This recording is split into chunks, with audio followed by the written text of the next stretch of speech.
Joining me now is The Hill's editor-in-chief, Bob Cusack, and national political reporter for The Hill, Julia Manchester. Thank you both for joining us. Hey, Michael.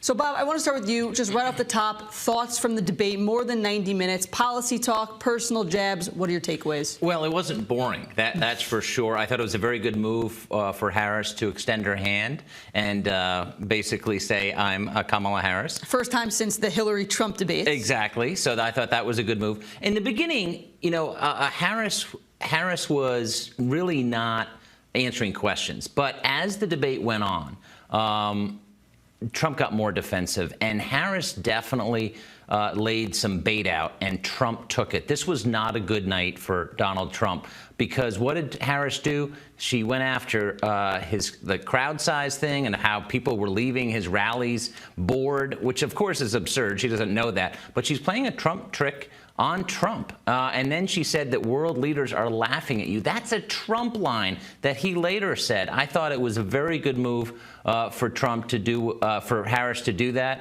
And he, toward the end, was kind of yelling. Harris had a very good night, was very composed. Julia, same question for you. Main takeaways from tonight's event?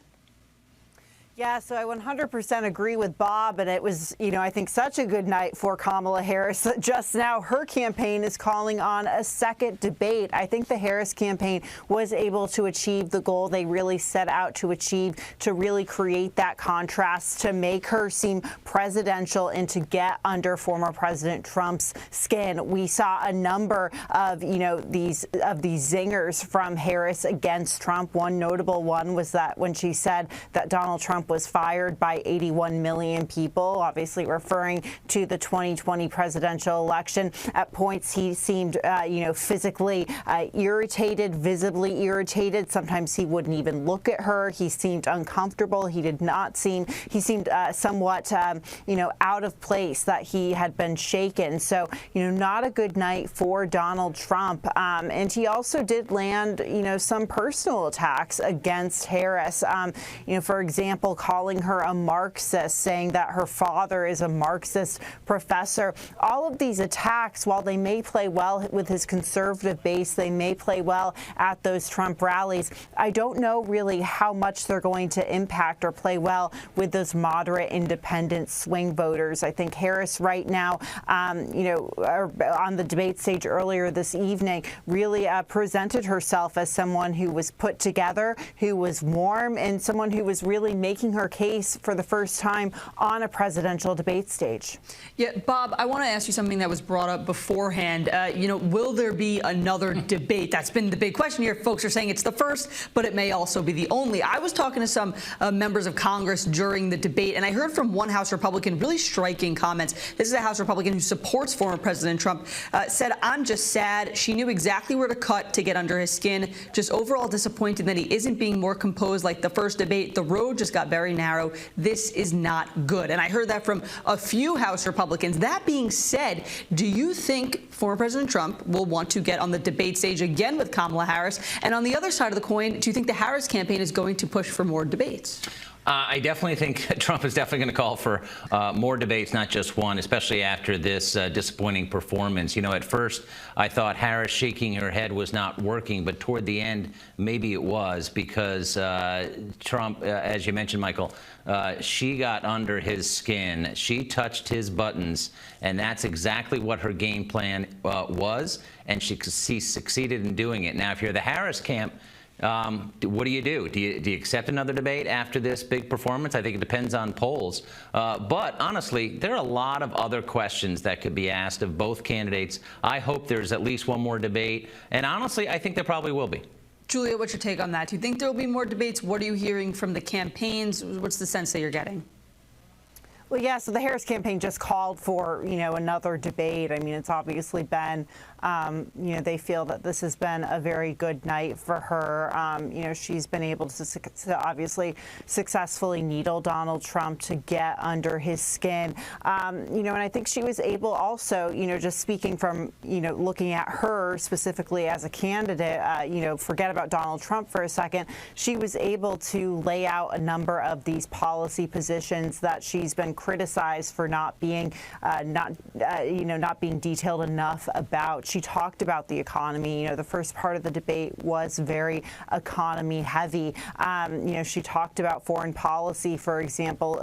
She was pressed on the Afghanistan withdrawal. Donald Trump notably really dug in on immigration quite a bit throughout the debate. He's doing that because he knows that this is an issue that is a weakness for Democrats. And I think Harris, a lot of this probably had to do with delivery, the contrast with Trump, et cetera. But she seemed to have been able to at least hold her own, through that. So it's interesting because going back to the last presidential debate in June, before that, there was almost this debate over debates. Do presidential debates ultimately matter? And I think we're starting to see that post-Biden-Trump June 2024 debate, they really do matter. And, I think you're seeing that now that the Harris campaign is having a good night or had a good night, they want another one.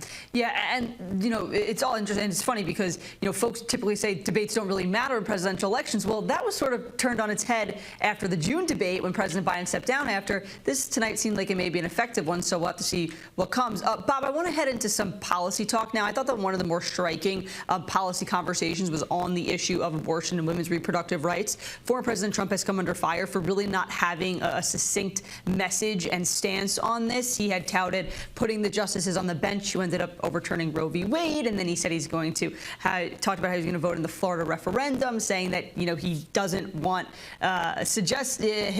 his running mate said he wouldn't sign a total abortion ban.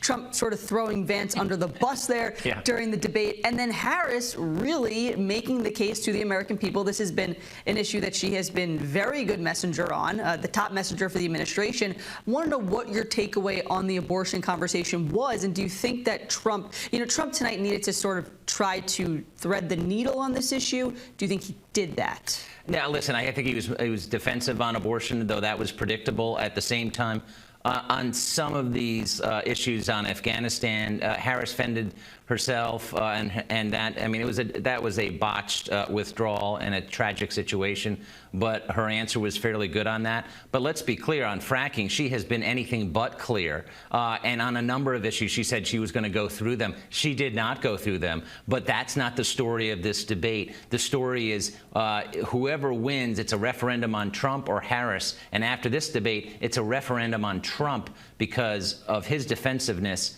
And that's not good for Trump. That's good for Harris. Yeah, and Julia, and Michael, it was kind of interesting when you talk about the referendum on Trump, the referendum on Harris. Trump kept trying to pull in President Biden. At one point, Vice President Kamala Harris saying, "Just want to remind you, I'm the one you're running against." Is it sort of the sense that maybe the Trump campaign and the candidate himself are longing for the days when they were running against President Biden, and when they had that successful debate, they saw him as sort of a different candidate than Vice President Kamala Harris? It seemed like those dynamics were on stage tonight. Yeah, there's no question. I mean, even after, Joe Biden dropped out of the race, Kamala Harris became the presumptive Democratic nominee. We saw those leaked comments from J.D. Vance at a fundraiser saying it was a gut punch when Harris, became the presumptive nominee. So we've known that for quite some time. And I think, it's taken time for the Trump campaign to really adapt to Trump versus Harris race. And, they're still struggling to really define her at this point, not only define her, but also, struggling to adapt their message on issues like abortion. And I want to zero in on that for a second. It's not just Trump who has struggled to message on abortion. I would say Republicans up and down the ballot across the party have struggled to figure out a message that sticks in a post-Roe versus Wade world. And if you're a down ballot Republican, running in November and you were watching tonight's debate, I'm wondering if you were, looking for some guidance on how you should message on this issue, maybe looking for an example that Donald Trump could set, someone who, has appeared somewhat moderate on abortion in the past, but his stance certainly shifts on that issue. I don't know, if you're a Republican running and abortion is an issue you're having to contend with, if you have that answer after tonight. So, definitely a lot of questions on that issue issue in particular. And that's obviously very important because we oftentimes hear, it's the economy, stupid, literally, and you see that playing out in the polls that it's a top issue for voters. But at the same time, in 2022, abortion was a major issue for voters, and we saw Democrats win big on that issue. So Donald Trump and Republicans need to figure out how they're messaging ahead of November, or they're going to have, once again, some, potentially some serious losses on that issue. And Bob, another big issue that folks are watching out for tonight heading into the debate was the Israel-Hamas war. That has been a key vulnerability for the Biden administration. It was for the Biden campaign. Now Vice President Kamala Harris is taking that on. She reiterated the administration's position of wanting a two-state solution, expressing strong support for Israel's right to defend itself, but to do it in a proper way. And she also mentioned that she wants security for the Israeli people, but also equal measures for Palestinians. This is such a key issue, particularly in the swing state of Michigan. We saw that large uncommitted vote. A lot of folks were watching tonight to see how Vice President Kamala Harris would approach this very sensitive issue.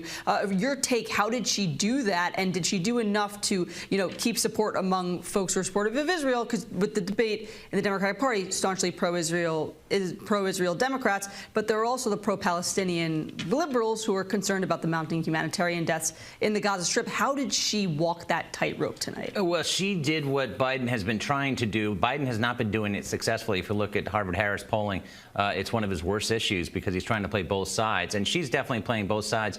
But for whatever reason, she's getting more of a pass, I think, from those who support the Palestinians. And I think that her answer was fine. I think on foreign policy, which is not a strength of hers, she did okay. And Trump didn't land the punches that he could have, even though he is up on foreign policy if you look at the polls.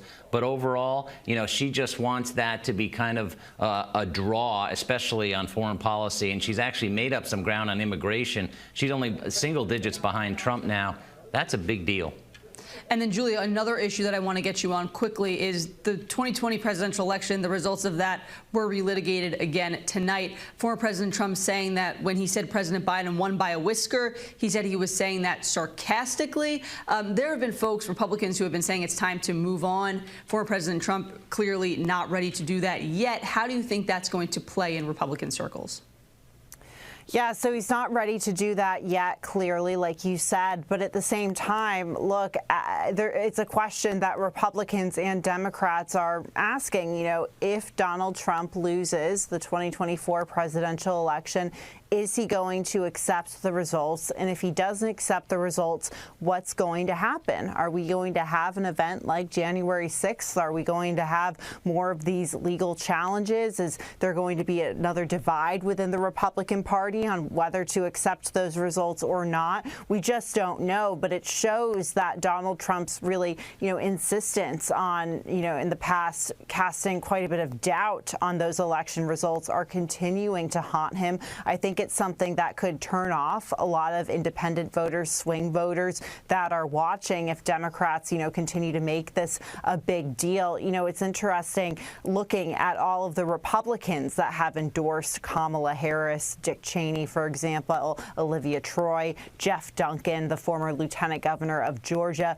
A lot of them talk about January 6th. And I'm curious to see if that, thinking among those Republicans who have, switched camps, if that's going to be reflected in some of these center-right voters who just are sick of the chaos. It goes into this message from Harris and the Democrats who are saying, we are not going to be the chaos candidate. That's Donald Trump. You just have to look at the post-2020 election, what happened with the denial and the January 6th attack on the Capitol. That's how they create that contrast. But, Julie, don't you think he missed an opportunity? Because, Trump could have countered, hey, Democrats support me. Tulsi Gabbard got more delegates in 2020 than Harris did. She got 2. Harris got 0. RFK Jr., who's obviously endorsed Trump, but he didn't counter. And in a way, obviously different situation, but there were a number of openings that I think Trump missed. And same, you go back to June 27th, Biden wasn't countering at all. And I tell you one thing, Democrats are not missing Joe Biden right now. They made the right choice. Absolutely. And I think that goes into Trump not being on his game tonight, Trump not being 100% on message. Like, Tulsi Gabbard, RFK Jr., who was in the spin room at the debate, you would think he would be sort of the easy, vehicle Donald Trump could use to get that message across. He didn't. Instead, we heard him, talk about, for example, January 6th, Ashley Babbitt, for example, and, going into that, he seemed to go down a number of these rabbit holes. So I don't think he did himself any favors. All right. There's a lot more that we can discuss. We're going to have to leave the conversation there. Bob Cusack, Julia Manchester, thank you both so much for joining us. Thanks so much.